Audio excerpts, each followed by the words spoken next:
Hello and welcome in lesson 13, devoted to the reading of the Arabic alphabet. So we have completed the letters of the Arabic alphabet, but we still have more signs to study, especially this one, the Hamza. Hamza is actually a consonant, it's just a regular consonant. There's some historical reason it is not part of the alphabet. Actually, in some dialects, in the first centuries, Hijrah, in some dialects, the Hamza was not pronounced. So when the Quran was put into a written form, they chose a means of reading the Quran with or without the Hamza, so that all the tribes would find their own way to pronounce it. So the Hamza has been designed in a way that it can be removed and still the text can be read. This is the historical reasons. Today, in modern standard, it is written and it is pronounced. So we are studying today how to read Hamza. The second sign here is Madda. Madda is the small wave above the Alif. It is a diacritic. It's not a part of the alphabet. We're gonna see today how to read these. So in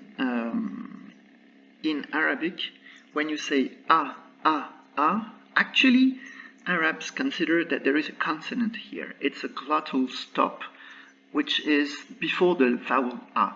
So when you say a, I, u, in English we just hear three vowels, but from an Arabic perspective there is a consonant in there.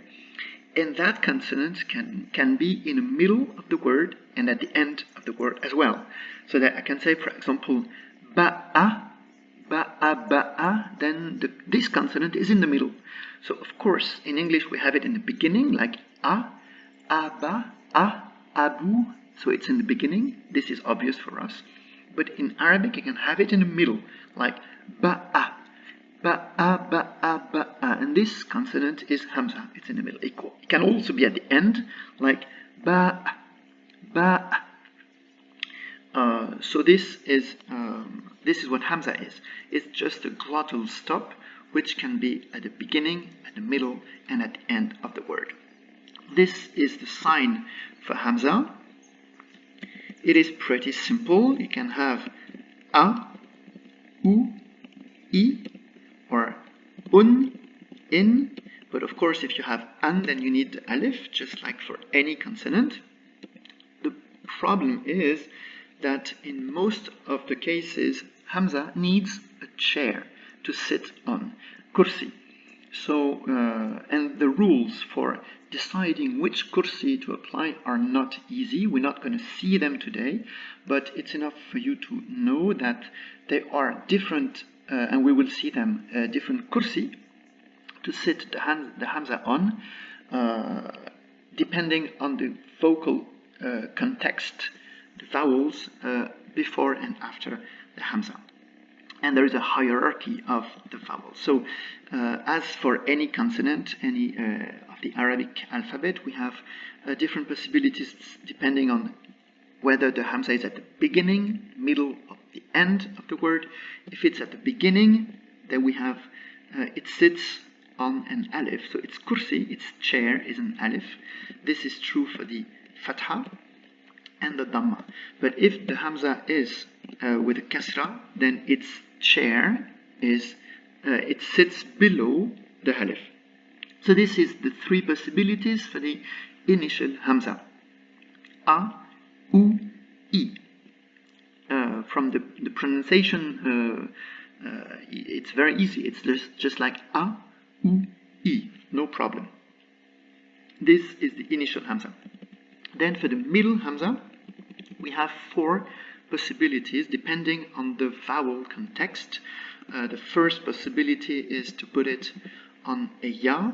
Actually, because there isn't the two dots, it looks more than like an alif maqsura. But in Arabic, it is called an ibra, a needle. So Hamza sits on a needle. This is one possibility.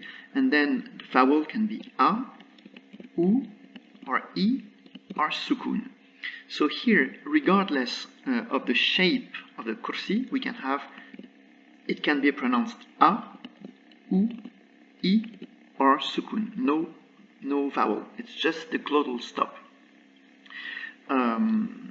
Then I will leave the hamza here. The second possible kursi would be a waw. I put a b after to really show it is in the middle of the word. And here, because of the vowel hierarchy that I was mentioning, you can have a u, and a sukun, but you cannot have a I.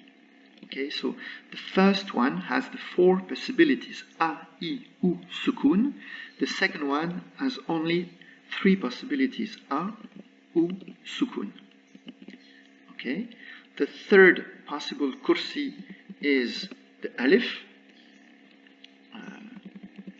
And here, always, because of the vowel hierarchy, it can be a fatha or a sukun, but it cannot be kasra and it cannot be a dhamma. So here it's either fatha or sukun. And the last possibility, if it comes after an alif, then it can be on the line. Again, I'm putting a B to really show it is in the middle of the word. And here there is only one possibility, the fatha. So you see the hierarchy. Here it's in the all vowels are pressable. Here only 3, here only 2, here only 1. The 4 of them are pronounced a, a, a, a. Don't be misled by the kursi. A, a, a, a. What is important is the fatha on top. Okay, so this is what is important. Then we have the ending hamza. We have the same 4 kursi, but here we can have all the vowels on them: a, u, I, un, in. And if I had 2 fatha, then I need the alif. As usual, I mean, this is not a new rule. It's anytime you have the 2 ending fathas, so you put an alif. Okay, I will just leave this one here. The second kursi is the waw. Again, I can have, and here, because it's the end of the word, I can find all the vowels again. So it could be a, it could be u, it could be un, it could be I, it could be in, it could be an, and in that case, I need the alif. Okay, the third ending possibility is I will leave here. So the other possibility is this one on an alif. It can be a, u, I, un, in, and an. And here no need to add an alif. And here, if it can be also an ending hamza on the line. Sorry, this one. I will put a B so that it really shows it's the end of the word. And here we can have again a, u, I, un, in, and an. So here, what is interesting to note is that all those 8 hamza are pronounced the same. A, a, a, a, a, a, a, a. Only those 3 are different. A, u, I. Okay.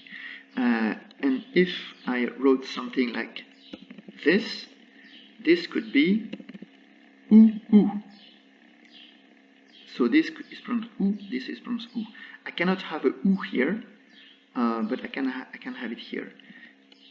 And so please remember just this: the choice of the kursi depends on the vowel context, but it does not modify the vowel itself, which is written and which you pronounce. A, a, a, a. Okay. So then we have the madda. So madda is this. It's a small wave above the alif. It is actually the equivalent of a hamza followed by a long alif. So it is pronounced a and replaces this. But you still can find this in different words. And it's only an orthographic convention. You can still find this, and you can still find this, and this. So this is a, a, a, and in some cases you can have the madda a. So all this here are pronounced a. A, it's a long a. A, a, a, a. So you may want to know how can we write a long E then there is no specific sign for it, so it would just be E like this, with a kasra here and a sukun on top. And then the long U would be something like this, with a long U and a sukun on the top. But if it's initial, I can have this, and I can have this. So the here you have to realize that it's only a matter of orthography, of choice of the kursi. What is important is that there is a hamza and the vowel. The kursi itself is not important. So this we have a, a, a, a, a, e, u, u, e, and there is no specific sign for these e and u, but there is one specific sign for the a, long a. Last thing, this madda can be found at the beginning of a word, it can be found in the middle of a word, and it can be found at the end of a word. So this is just a tiny specific way of noting a long a with a hamza, no more. So let's go to the reading exercises. I will read them once, and then I will comment on them. ألف أستاذ إسلام آمين أولى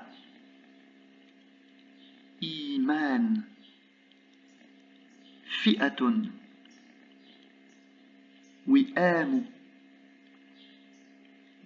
ذئب سئل يومئذ رئيس ملائكة أسئلة شؤون مؤلف سؤال بؤس وضوءه هؤلاء تفاؤل مفاجأة فأر يسأل يتآمر مرآة توآم تساءل غطاء خاطئ بطيء جرؤ هدوءا قرأ شاء عبء. So here you see that we have almost all possibilities: long vowel, short vowel, middle, initial, ending, hamza. So all cases are possible, all kind of kursi are used, and the rules to choose the kursi are quite complicated. We don't need to see them today. So you know here it's an initial short a, alf, initial short u, ustadun, initial short e, Islam. Here is initial long a, amin, and then we can use the madda here, amin. Initial long u, ula, so the kursi is a alif because it's initial plus the long u, ula, and here is long e, iman, so the kursi is alif because it's initial, then the long e, iman. Here it's middle hamza with short vowel, fi'atun, and here middle hamza with long a. Wi'am. So this sign is a. Then we have a middle hamza with a sukun, dhi'bun, dhi'bun. Su'ila, middle with a short vowel, middle with a short vowel, middle with a long vowel, ra'is, ra'is. Here, middle with a short vowel, middle short, middle long u, shu'un, shu'un. Here it's middle with a short vowel, mu'allif. Here we have middle position with long a, su'al. So here it's pronounced a, just like a, just like a. So you see this is a, a. But the vowel context is different, so the kursi changes. Su'al. Here we have a sukun on top, bu's, bu's. Here, dhi'b, bu's. So it's the same sukun, but because of the kasra before, because of the dhamma before, then the kursi changes, but it does not change the pronunciation of the hamza itself. Sukun, dhi'b, bu's. Here, what more commentary? Here you have a middle with the dhamma, middle with the fatha. Here we have a middle hamza on an alif with a sukun, fa'run. So you see here it's middle sukun, fa'run, bu'sun, dhib. Here, what more? So here we have a middle madda, yata'amaru, yata'amaru, mir'atun. So it's a long hamza with an a, mir'atun, taw'am. Here we have no kursi, it's directly on the line because it's after an alif. Tasa'ala, here again, ghita'ahu. So it's directly on the line because it's after an alif. Here we have an ending hamza after a short vowel, khati'un, khati'un. And here we have the same final hamza but after a long vowel, bati'u, bati'u. Here it's ending vowel on a waw. Here we have an ending hamza with the double fatha. So it goes hudu'an, hudu'an. Qara'a, okay. Here you have the same after an alif. So it's on the line. Sha'a, sha'a with a fatha on top. Now here it's after a sukun. It's directly on the line. And it goes ib'un. Ib'un. So, one important thing to remember, it's the pronunciation depends on the vowel on top, not on the kursi. It could be long vowel, short vowel. Okay, good work, and see you in next lesson.